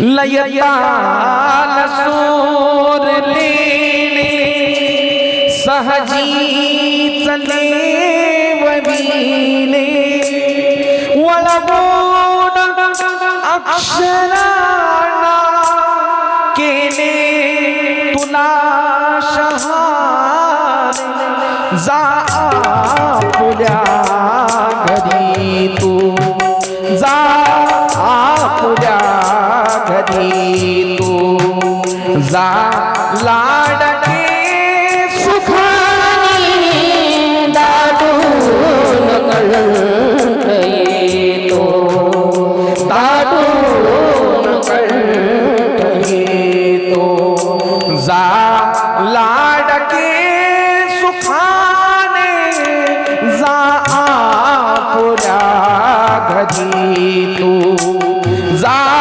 आपुल्या घरी तू, जा आपुल्या घरी तू, जा लाडके सुखाने. सगळ्या मुलींच्या आयुष्यामध्ये येणारा हा क्षण आहे. तिचे डोळे, तिच्या डोळ्यातलं ते पाणी बंद होत नाही. आणि मा एक सांगतो, बाप जो आहे ना, बापच असतो. हा, बाप कळणं एवढं सोपं नसतं, लक्षात घ्या. बाप एवढ्या लवकर नाही कळायचा राजा. हा, इतका सोपा नसतो बाप कळायला. आपण किती रागीट असलो ना पुरुष मंडळी, आपल्या रागाला प्रेमामध्ये बदलायची ताकद फक्त मुलीमध्ये असते. बाप किती रागीट असू दे, पण पोरगी समोर आली त्या रागाचं प्रेमामध्ये रूपांतर करण्याची ताकद पोरीमध्ये आहे. महिला मंडळी, एक मला सांगा, लग्न झालंय समजा मुलीचं तुमच्या, आणि लग्न झाल्याच्या नंतर काही दिवस ती सासरी नांदते आणि परत माहेरामध्ये येते, पाठवणीला ते परत परत म्हणून, बरोबर, परतीला येते ना. 4 दिवस 8 दिवस नांदून येते ती. आल्याच्या नंतर सासरावर 4 दिवस नांदून आल्याच्या नंतर सासरामध्ये चहा जेव्हा पिती ती माहेरात बसून आईच्या जवळ, पहिल्यांदा लग्नाच्या आधी ती कप तसाच ठेवत होती, सांगून सुद्धा धुत नव्हती. पण लग्न होऊन नांदून आल्याच्या नंतर स्वतःच उठते, स्वतःचा कप स्वतः बेसिनमध्ये धुवून टाकते. त्यावेळेला आईच्या लक्षात येतं, आता आपल्याला ही परकी झाली, पोरगी परकी झाली. जेव्हा पहिल्यांदा ती सांगून सुद्धा काम करत नव्हती, भांडे धुव म्हटलं की नाही करणार मी, कपडे धुव नाही, मला शाळेत जायचंय, आज स्वतःची कब्बशी स्वतः उचलून धुवून टाकते, तेव्हा ती परकी झालेली असते. तुम्ही कधी तुमच्या पोरीच्या सासरामध्ये गेला असाल, तुमची पोरगी ज्या घरी दिलेली आहे तिथं गेलात तर तुम्ही, तिथं गेल्याच्या नंतर ती तुम्हाला सगळ्यांना चहा करून देते, सगळ्यांना चहा करून, आणि तोपर्यंत मग तिच्या कपातला चहा थंड होतो, बरोबर. तिला माहेरामध्ये गरम चहा प्यायची सवय असते, गरम गरम चहा पाहिजे. पण तिथं गेल्याच्या नंतर ती सगळ्यांना चहा दिल्याच्या नंतर कपातला थंड झालेला चहा पिते. तुम्ही काय म्हणता तिला, दिदे मी तुझा चहा गरम करून देऊ का? त्यावेळेला ती काय म्हणते, आई आता थंड चहा प्यायची सवय लावून घेतली मी. लक्षात घ्या काय संस्कार असतात, कुठून शिकायला मिळतात हो तिला संस्कार. जिला खायला गरम गरम पोळी लागते, पहिली पोळी माहेरामध्ये, पण सासरामध्ये गेल्यावर तीच पोरगी सर्वांच्या शेवटी सगळ्यांचे जेवण झाल्याच्या नंतर जेवायला लागते. कुठून येतात तिच्यामध्ये संस्कार. मुलगी, लोक म्हणतात मुलगा पाहिजे, वंशाचा दिवा आहे मुलगा, मुलगा पाहिजे. पण एक लक्षात घ्या मायबाप, जर वंशाचा दिवा मुलगा असेल तर मुलगी ही घराचं मांगल्य आहे. म्हणून मुलगी कमी नाही, कमी नाही मायबाप. ऐका, लग्न झाल्यावर ती पोरगी गेल्याच्या नंतर संस्कारित होते. कुठून येतात संस्कार तिच्यामध्ये, ऐका. बापाचं हृदय तसंच, बाप समजणं सोपं नसतं. म्हणून बापाचं हृदय गातं त्यावेळेला, घेऊ कसा निरोपा तुटतात आत धागे, हा देह दूर जाता मन राहणार मागे, धन आत्मजा तुझ्याचे जागे तयास अवघ्याच जीवनाचे व्हावे सुरेल गाणी, येतो होतात ये गाणे, जा आकुल्या घरी तू जा लाडके सुखाने दाटून कंठ येतो. ऐका मायबाप, एखाद्या बापाचं जर तर्ण बांड पोरग मेलं तर बाप रडत नाही. एखादा मरू द्या, मेलं का मरू द्या. पण लेक जेव्हा नांदायला निघाली आणि बाप रडला नाही, असा बाप अजून जगामध्ये तयार झाला नाही. पोरग मेलं तर त्याच्या मातीच्या दिवशी बाप रडणार नाही एखादा, पण पोरगी नांदायला निघाल्याच्या नंतर कितीही पाषाण हृदयी जरी बाप असला तरी तो रडणार रडणार. आणि एक तेवढाच दिवस हक्काचा असतो पुरुषासाठी रडण्याचा. एरवी नाही रडतायत त्याला. रोजच्या व्यवहारामध्ये जर गडी रडायला लागला, अरे गड्यासारखा गडी तू काय बायकासारखा रडतोस. बायका रडू शकतात दररोज, पण गड्याला रडायची परवानगी नाही. पण पोरगी जेव्हा नांदायला निघते सासरी, त्या बापाला हुंदका आवरता येत नाही. रस्त्यावर देखील रडता येत नाही. घरामध्ये जातो तो बाप, भिंतीकडे तोंड करतो आणि तोंडावर रुमाल दाबून धरतो आणि सासरी जाणाऱ्या पोरीला मनातून आशीर्वाद देतो, मनातून. बाबुल की दुआएं लेती जा, जा तुझको सुखी संसार मिले, बाबुल की दुआएं लेती जा। जा तुझको सुखी संसार मिले, मैं की कभी ना याद आए, ससुराल में इतना प्यार मिले। बाबू की दुआएं लेती जा, जा तुझको सुखी संसार मिले, मैं की कभी ना याद आए, ससुराल में इतना प्यार मिले। नाज़ों से तुझे पाला मैंने, कलियों की तरह, फूलों की तरह।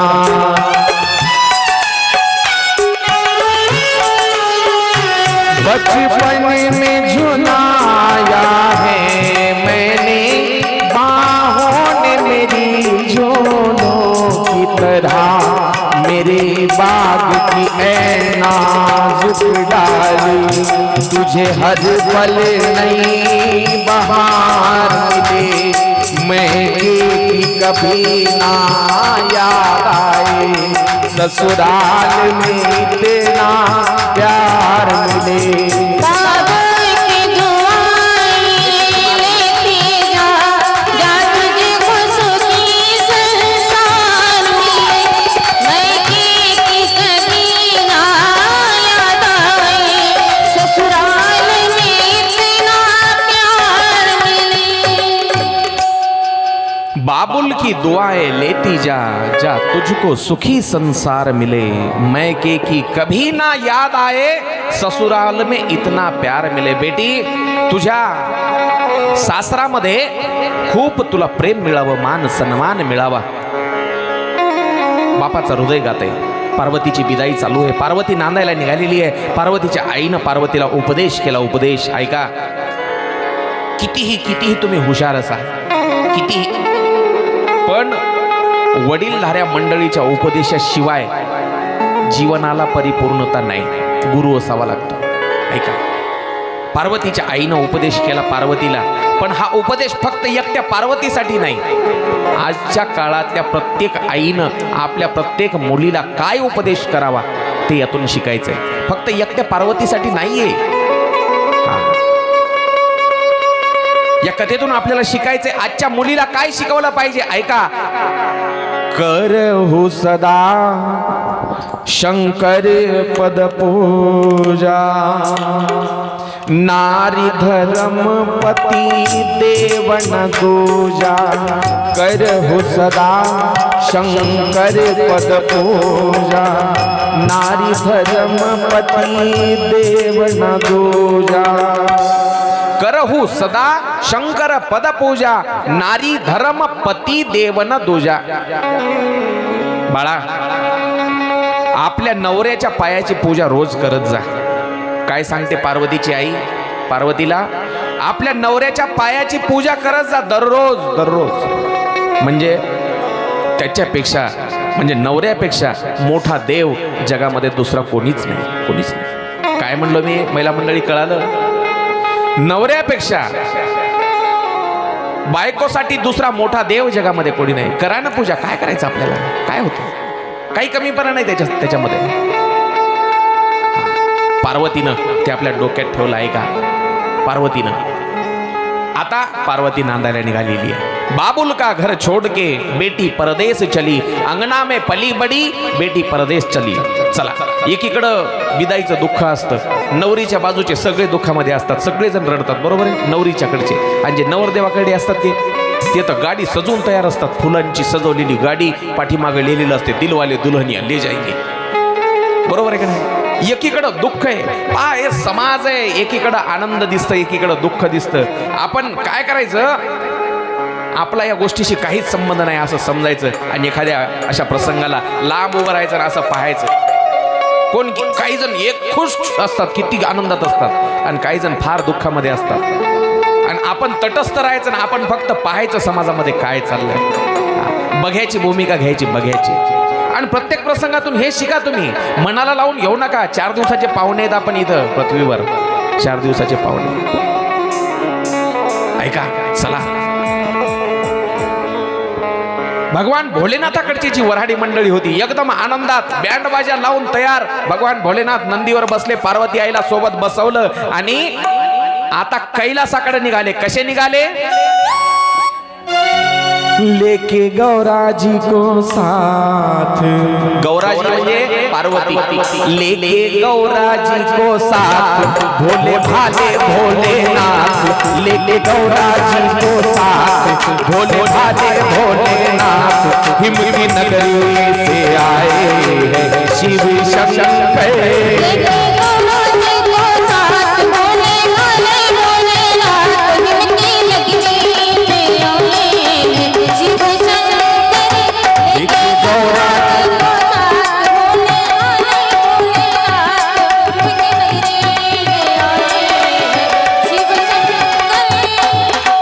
महिला मंडळी, पुरुष मंडळी प्रामाणिकपणे टाळी वाजवायची. महाराज पाहत नाहीत, मान्य महाराज पाहत नाहीत, पण हा समोरचा भोला बाबा पाहतोय. तो 1000 डोळ्यांनी लक्ष ठेवलंय त्यांनी तुमच्या प्रत्येकावर. त्याच्यामुळं प्रामाणिकपणे इमानदारीने टाळी वाजवायची.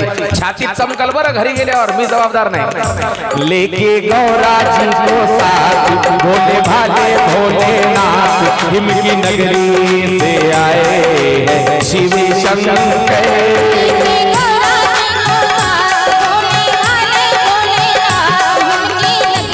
जय हो.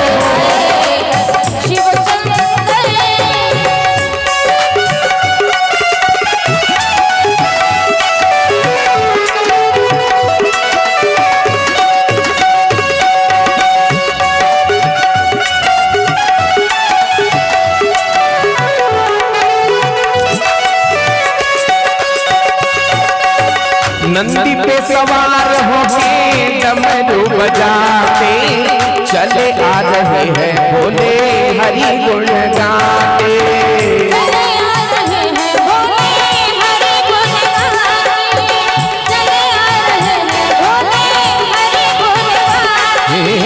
नंदी पे सवार होके डमरू बजाते, चले आ रहे हैं भोले हरि गुण गाते.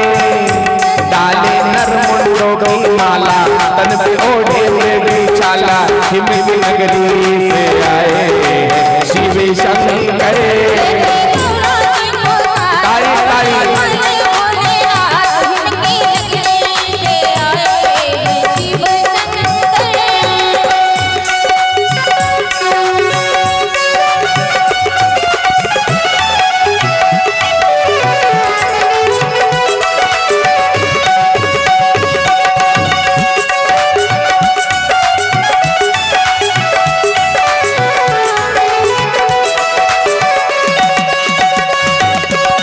झोली गले में डाले कैलाश में आए हैं, डाले हाथ में त्रिशूल लिए भस्म रमाए हैं. हाथ में त्रिशूल लेके भस्म रमाए हैं, हाथ में त्रिशूल लेके भस्म रमाए हैं. झोली गले में डाले कैलाश में आए हैं, हाथ में त्रिशूल लिए भस्म रमाए हैं. डाले नर मुंडों की माला, दिन दिन ओढ़े चाला, हिमगी नगरी से आए हैं शिव शंकर.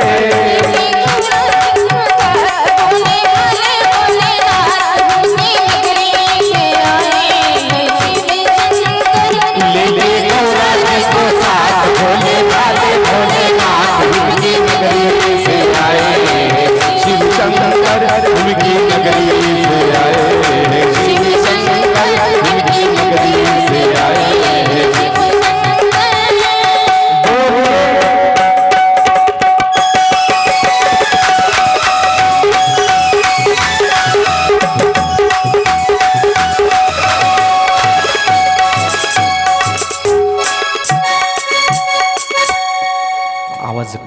दादा इकडच्या मध्ये द्या की थोडासा, इकडच्याचाच यायला फक्त, सगळ्याचेच कमी झालेत बरं का.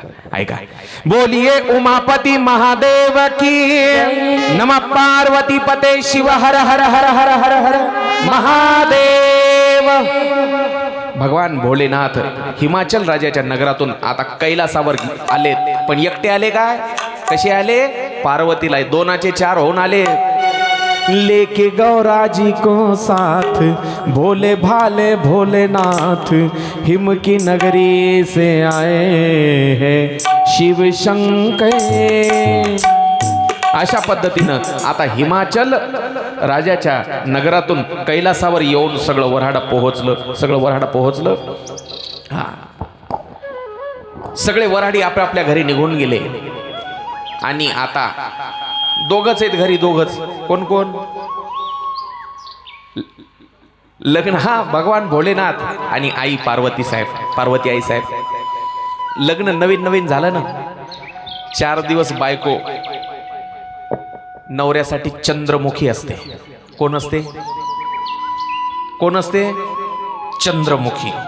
पहिल्यांदा 1 वर्षभर, 4 दिवस म्हणजे वर्षभर, नव्याचे 9 दिवस म्हणतात ना आपण. पुढचं 1 वर्ष झालं, पुढं सागर लग्न झाल्यावर 1 वर्ष बायको कोण असते, चंद्रमुखी. दुसऱ्या वर्षी गुरुजी ती सूर्यमुखी बनते. कळालं, चंद्र शीतल, चंद्राचा प्रकाश हा शीतल असतो, पण ऊन लागतं सूर्याचं, तसं ती दुसरं वर्ष. आणि तिसऱ्या वर्षी, पहिल्या वर्षी चंद्रमुखी तीच बायको, दुसऱ्या वर्षी सूर्यमुखी आणि तिसऱ्या वर्षी ज्वालामुखी बनते. हा, प्रत्येकाचं असंच आहे. सुरुवातीला 4 दिवस नवरा बोलते आणि बायको ऐकते. प्रत्येक गोष्ट, प्रत्येक काम नवऱ्यानं सांगायचं आणि बायकोनं ऐकायचं. नवऱ्यानं सांगायचं आणि बायकोनं ऐकायचं, नवऱ्यानं सांगायचं, बायकोनं ऐकायचं. कुठपर्यंत, 1 वर्ष. एखादं लेकरू बाळ होईपर्यंत, कुत्र मांजर झालं की बस. मग नंतर बायकोनं बोलायचं, नवऱ्यानं पहिलं 1 वर्ष नवऱ्यानं बोलायचं आणि बायकोनं ऐकायचं. दुसरं वर्ष बायकोनं बोलायचं, नवऱ्यानं ऐकायचं. आणि मग 3रं वर्ष दोघांनाही बोलायचं आणि गल्लीनं गावानं ऐकायचं. हा, आवाज बाहेरपर्यंत पोहोचते, तुम्हाला काही कळतच नाही, बरोबर. हा, असंच आहे. पार्वती आणि भगवान भोलेनाथ दोघेही नवीन नवीन लग्न झालं. सृष्टीमधल्या अनेक रमणीय प्रदेशामध्ये, वाक्य लक्षपूर्वक ऐका तरच समजेल तुम्हाला. सृष्टीतल्या अनेक रमणीय प्रदेशामध्ये देवी पार्वतीला घेऊन भगवान शंकरांनी भ्रमंती केली. कळालं काय, हनुमान, अजूनही काही जणांना कळालं नाही. लग्नानंतर नवरा बायको जातात फिरायला, कुठं, आता कळालं, आता ट्यूबलाईट पेटली सगळ्यांची. हा, हनुमान म्हणलं मी, हनीमून नाही म्हणलं. अच्छा, चला. सृष्टीतल्या अनेक रमणीय प्रदेशामध्ये आता लोक जातात, उटी, मसुरी, इकडं काय माथेरान वगैरे थंड हवेचे ठिकाण फिरायला. पण तिथं काय हो, त्रैलोकीचा पती तो भगवान भोलेनाथ आहे. देवी पार्वतीला सोबत घेतलं आणि अनेक रमणीय प्रदेशामध्ये फिरतायत.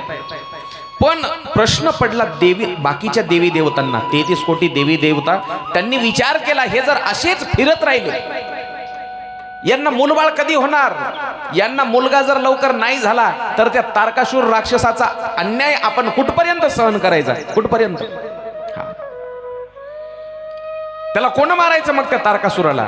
मला एक सांगा, काल लग्नाच्या आधी भोलेनाथानं सगळ्या देवांना विचारलं होतं, कशामुळे मी लग्न करू बाबा, बस झालं, मी एकदा केलं, सती माझी बायको मरून गेली, आता नाही करणार, कशामुळे करू. तेव्हा देवांनी सांगितलं होतं काय, तारकासूर नावाचा एक राक्षस, त्यानं आम्हाला खूप त्रास दिलाय, मग त्याचं मरण तुमच्या पोराच्या हातूनच तो मरणार आहे, असं विधिलिखित लिहिलेलं आहे. म्हणून तुम्हाला लग्न करणं गरजेचं आहे. म्हणजे जगाच्या कल्याणासाठी महादेव लग्नाला तयार झाले होते, बरोबर आहे का नाही. तसं मी काय म्हणतोय पुरुष मंडळी, जगाचं काही कल्याण असेल तरच करावं म्हणतोय मी. काय उगा विनाकारण करण्यात काय अर्थ नाही. चला, नाहीतर काय हो, काय फायदा आहे लग्न करून? कोण होता असं तू अन काय झालं? अरे वेड्या कसा. चला, आता अत्यंत महत्वाचा विषय आहे हा बरं का. इथून पुढे जे मी विषय मांडणार आहे